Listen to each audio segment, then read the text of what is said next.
First of all, my hat goes off to Pittsburgh. Very tough and physical game. We knew it was going to be that. Great running back in Connor.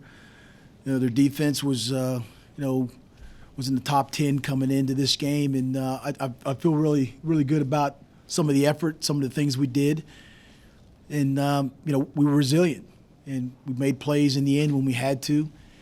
And again, that kind of effort your hat goes off to players who are out there making those type of plays. So we're off this week, get a chance to heal up, and then move on to our next opponent, which will be Duke on the road.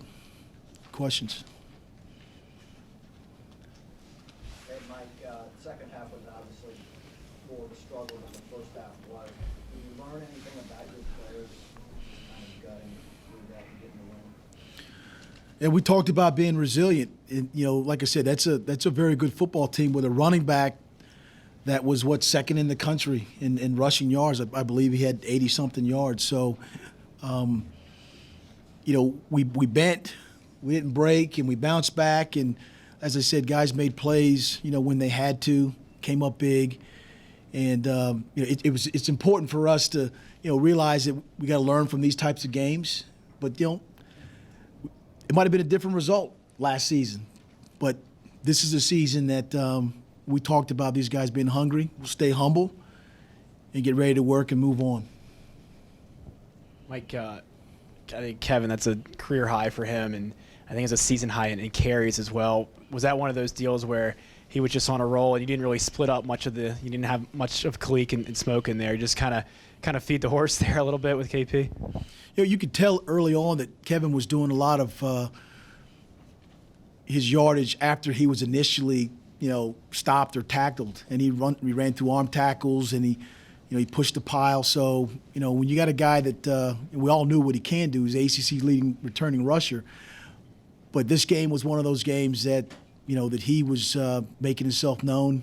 He was a dominant force for us out there today, and I'm happy for him to have a career day. Could you talk about the decision at quarterback? When did you make it, and what do you think going forward? Thought Matt played good enough for us to win. Grayson could have played, but again, as I said before, if he's not 100% to play, we weren't going to play him. And we'll worry about a quarterback decision once we get a chance to get everybody healed and everybody practicing. But right now, we'll go back and look at this film and correct some of the errors that occurred. But as I said, we're 2-0 in the conference and 4-2 right now, and again, it's about moving forward for us, and that's what we're doing. Mike, to be 4-2 going into the bye week and have an opportunity to get Grayson and some other guys healed up, how good a position do you feel you're in right now? Well, physically, everybody gets banged up a little bit as you go through the college football season, particularly coming out of a tough physical game. And allowing guys to get healed up for different issues is always a good thing. Allowing yourself to go back and self-scout yourself and look at some other things is always good as well. So it's a positive place for us to be in right now. And, with all conference games left and some road games left, and, we'll just make sure we continue to improve and get better. Mike, Trey doesn't dress, didn't play. Is that looking at kind of a red shirt situation with him? Yeah, that's what's going to happen with Trey. Is he's probably done for the year, and we'll have another year next year. He did a great job. He tried it, last game, and it's just not 100%. And when you're a defensive back, you need your wheels, so to speak. You need to be able to run and cut. And we appreciate Trey and his efforts. Got an interception for us last week and other things. But with the best interest of him, we're going to redshirt him and give him an opportunity to come back 100%. How long have you been holding on to that trick play with Miles Gooch? Has it been in the plans for weeks, or was it just put in this week, or when? It's always in practices. You always have a certain segment of practice where you try trick plays or gadget plays, and particularly they were kind of playing a certain coverage that would allow us to do that. And Steve, did a great job in calling it, and it worked out that Miles got the ball out there. So, there's always gadget or trick plays that you practice, but this one was the one that fit the coverage that they were playing at the time.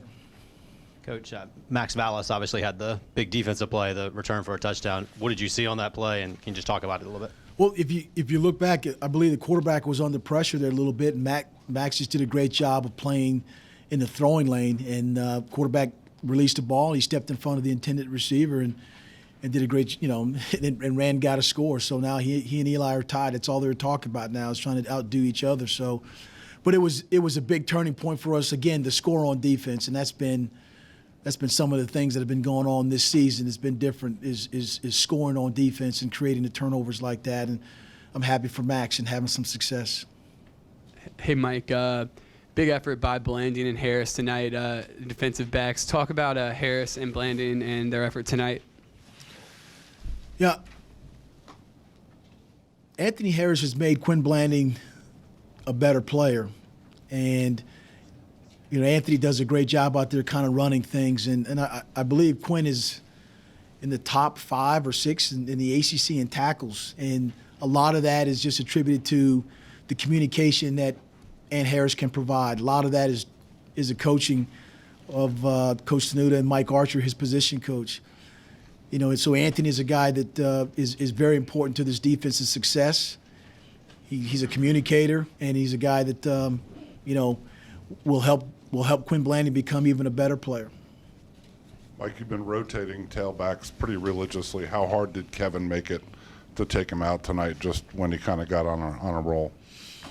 As you say, Hank, he was on a roll for a while there. There were some things that he was doing. He has great eyesight. He sees the holes, and there's some other things that Kalik and Smoke do as well. So we're going to try to use as many playmakers as we can. But in this game, the hot hand was Kevin Parks, and again, it's indicative of his career day that he had. Mike, after it seemed like you guys were moving the ball almost at will at times in the first half, what do you think bogged down in the second half offensively? It's hard to say right now. Obviously, one block in a lot of running situations makes a difference, and if you don't sustain that block, then obviously, there's a guy that comes free and makes a play or tackle for a loss. So, again, we'll have a chance to go back and look at that. But, it wasn't pretty, particularly in the second half, but it was good enough to withhold a very good Pittsburgh team with a great player like Boyd. I'm surprised. I don't know how many touches he got, in the first half, but it seemed like he got a couple more in the second half. And then, as I said, the running back did a great job as well. So, we'll just go back and look at this and see how we can improve and play good 4 quarters of football. But that's a good football team. That's a good football team. And it was a physical game, and I'm proud of the way the guys played coming out. Coach, I have 2 questions for you. The first is, do you think your defense at all got tired in the second half? I saw some guys maybe with their hands on their hips and, after the turnovers. Do you think maybe your guys got tired? And the second question is actually separate. You talk about the communication on defense and what goes on back there. A large number of those guys are from Hampton Roads. I want to know if you see any kind of special chemistry between, guys like Quinn and Henry Coley, Daquan Romero, David Dean, those kind of guys. But the first about maybe did they get tired in the second half? It's quite possible that teams are running an excessive amount of plays back to back to back. It's quite possible you get tired, but this is our 6th game of the season, and we played against teams that have had a faster pace than that. The difference with this team is they're a big physical, try to run the ball downhill type of team, and so was there some fatigue? Possibly. The fact that there's some guys on our team from the same area code and it helps, but like I said, our whole thing is unity this year. So 804-70, 757, 540, 703, whatever it is, whatever area code it is, we're talking about unity, and the communication involves everybody, and that's the biggest thing with our team this year. We do have Henry Coley and Kevin Parks in the back of the room. 2760 and 5. Okay, thank you, Doug. Mike, do you think this win kind of announces you guys as legit contenders, in the ACC, in the division? And how much did you like the way you guys kind of embraced this opportunity, a night game, and went out and got it done? Well, again, I appreciate the fans that were out there today. The student section filled the hill. It was good to see that. And I believe they had 4 false starts, and it was directly attributed to the noise that was out there.